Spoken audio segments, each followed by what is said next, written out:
Apaka-OA. So, sino yung mga nagsasabi na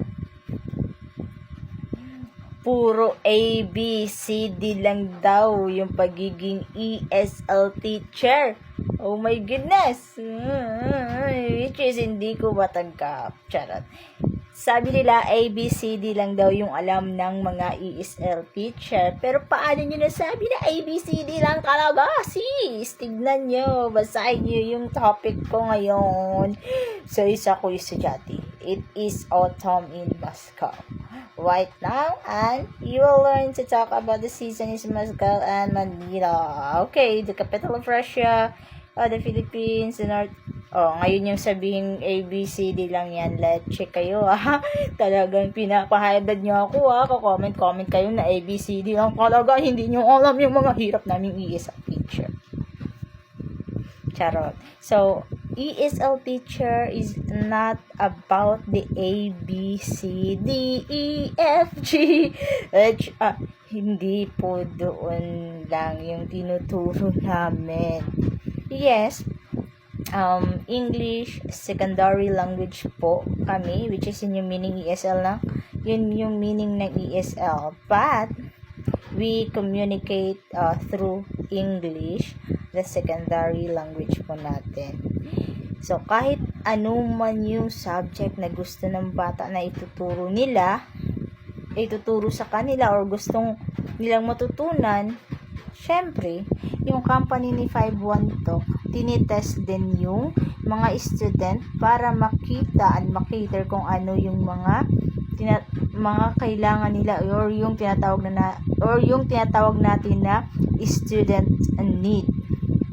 So, hindi siya same sa Philippines na by grade 1, grade 2, grade 3, by level po yung assessment nila dito sa estudyante. So, kung masaktuhan man kayo ng estudyante na may edad na, pero ABCD, pagpalagay natin 15 years old, ABCD, so, yung exam niya, yung assessment niya, yung score niya, kumbaga doon pa lang yung yun yung kulang niya, yun yung kulang niya. Hirap i-explain ang hirap talaga i-explain kung hindi kayo mismo mag-apply as ESL teacher para mag-gets nyo yung work namin. Tapos sasabihin yung ABCD lang. Yes, ABCD lang po talaga yan. Pero pag ABCD at nag-stop sa D, and then papahabain mo yan into 25 minutes, tapos madali lang po ba yun?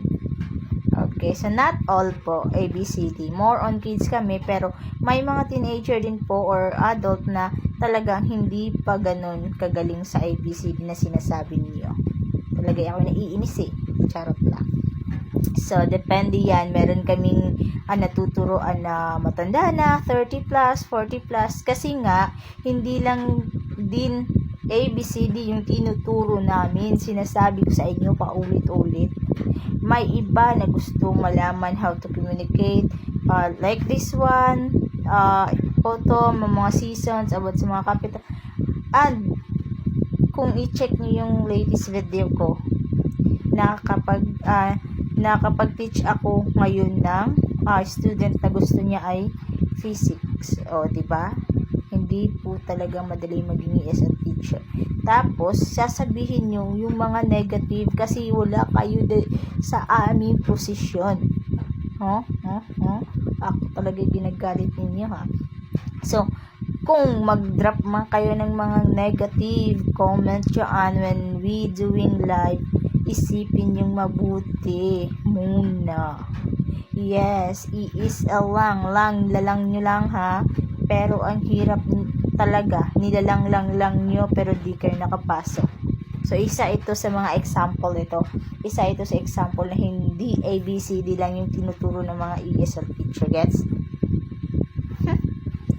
Nakita ko lang name mo sa comment section. Uli, talagang i-stalk kita at tignan natin kung malanglang mo yung mga ESL teacher. Kaso di ko makita. Sana dalawin mo ako ulit. Bye.